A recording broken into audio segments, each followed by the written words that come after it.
Hey everybody, this is Lindy. And I'm Russell. From Love, Create, Celebrate. And today we are going to share where we would most likely spend our money in a reno. And by we mean Lindy.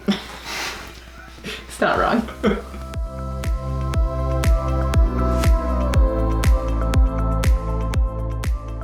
Over the years, Russell and I have done several room renovations on a budget. Like this one?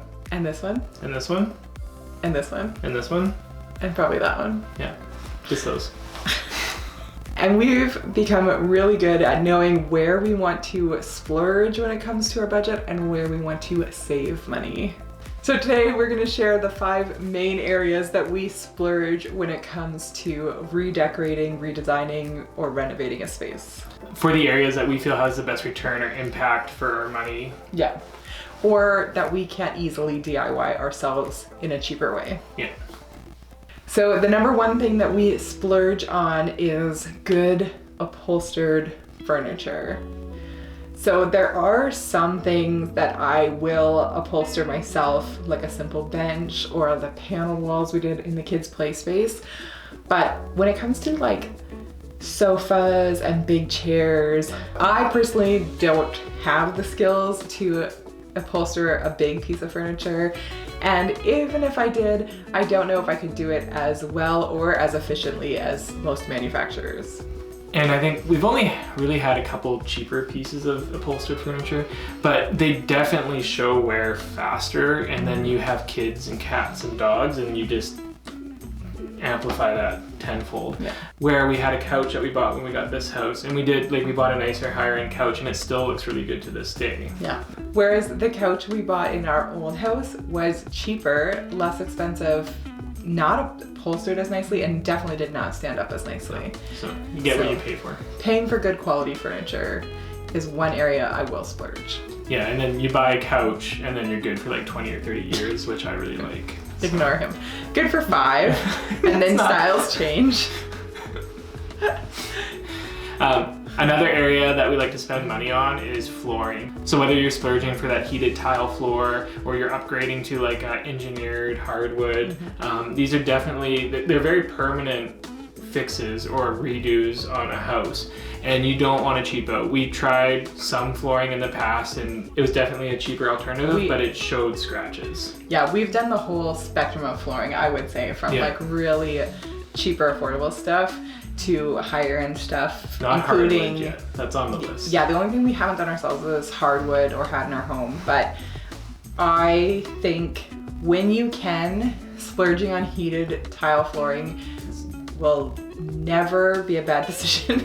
It's so nice because that's usually the drawback of tiles. It's cold on the feet, whereas our tiles are not. And it's not really that. You have your initial upfront cost, but we haven't noticed anything in our power bill. So. And tile can add so much in terms of texture and dimension and even color, depending on what you put down. So there's lots of different options if you're willing to spend that extra little bit. But that is one of the areas we always recommend splurging in. And then, I mean, the thing that comes with tile too is it's not just the cost of the flooring, there's also your labor costs are going to be a little bit on the higher side just to get a nice professional job. But in our opinion, worth it. And speaking of tile, the next area that we would splurge on is tile. And I'm not always saying you have to buy an expensive tile, even ones that are less expensive, but filling like a whole wall of tile, for example, can make a really big visual impact. And there isn't tile work that we've done that people haven't stopped and said wow about. So we actually did our main floor, our bathroom, floor to ceiling tile for the whole bathroom, not just the shower area, and it looks really good. And that was just, it was a cheaper tile. It was a subway, just a square subway tile, but it looks really high end. We did our shower in our primary ensuite with floor to ceiling in just the shower area. We did a custom 3D mosaic tile there, and that looked really good. The texture and kind of the depth of the tile really added to the space. Lindy's office here, we did a backsplash or a wall in behind her cupboards, even though it's an office, but it really added texture and kind of a nice visual look. We get constantly asked about this tile and a lot of the other tiles in our home, honestly. Yeah. Tile is a really impactful piece, and because it's there permanently, you really want to make sure, well, not permanently, but because it's a more permanent addition, you really want to make sure that you like the tile that you're adding. And even for kind of unconventional areas, we actually tiled the bench in our entry just because it was carpeted before and that wasn't going to happen again. But it looks really good. Yeah. And even like small areas like the hearth by a fireplace and stuff, like a cool tile, like it's not a big square footage, but you can do something kind of bold in that little space and it can really add a feature to a room. Yeah. I sometimes have to push Russell on this one because I want to splurge a little bit more on more specialty tile or something that's going to have a big visual impact. Or pick the smallest tile to install one by one for the job. But he's never regretted anything that I've chosen. I've never regretted the look at the end. Yes, that's there's a process to get there. Your tilers were worried about that. So another area we like to splurge on is in our renos is faucets for bathrooms and kitchens.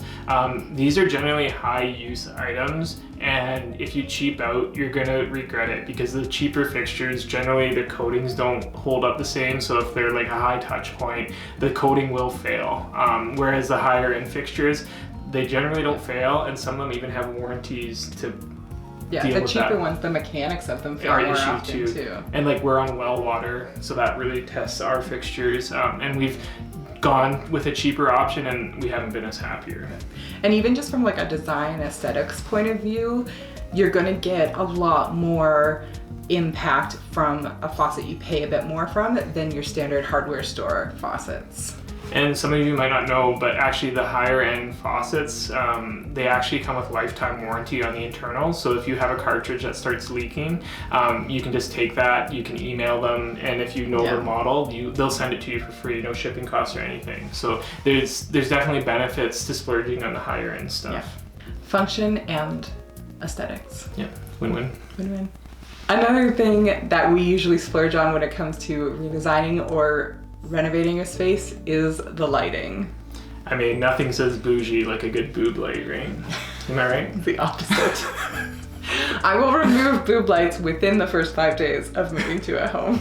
I mean, I was surprised. You had a double boob light in this office. And lasted way too long.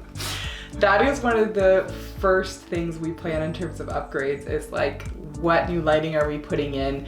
Lighting makes such a huge impact in a space, and I find that I often use like the shapes or the colors, the different metal finishes in light fixtures to tie in other aspects of the room and other finishes in the space.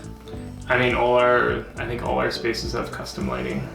And we didn't always spend a huge amount on the lighting. Like sometimes we were able to find a more affordable option, like the sconces in our bathroom were only $100 each, I think, but still high visual impact. But I will never regret spending money on a nice light fixture that makes the space. Yeah, and I mean, sometimes even some of the box stores, they're worth a look. Like you can sometimes find some cool pieces that are kind of a statement piece for the room that will work. So, but rarely. But it's worth looking. Yeah, it's worth. It's worth letting him look so that I appease him before I go to the higher end lighting store. No, I don't. We almost always splurge on the lighting, and I never regret it in a space. So let us know in the comments if you agree with our splurges or not. If you have different splurges, I would actually love to hear, because I spent some time thinking about it, and these were definitely my top 5, but I appreciate that there's probably differences out there. So let me know. And if you're interested in the things that we like to save on in renos, our top 5 things we save on is gonna come in a video shortly. So make sure that you are subscribed to our channel so that you don't miss that video. Because after you spend, you need to save. Yeah. If you like this video, give it a thumbs up. Again, let us know where you splurge or save in the comments below. And as always, hit the bell so you don't miss out on future DIY and home renovation videos. Thank you so much for watching.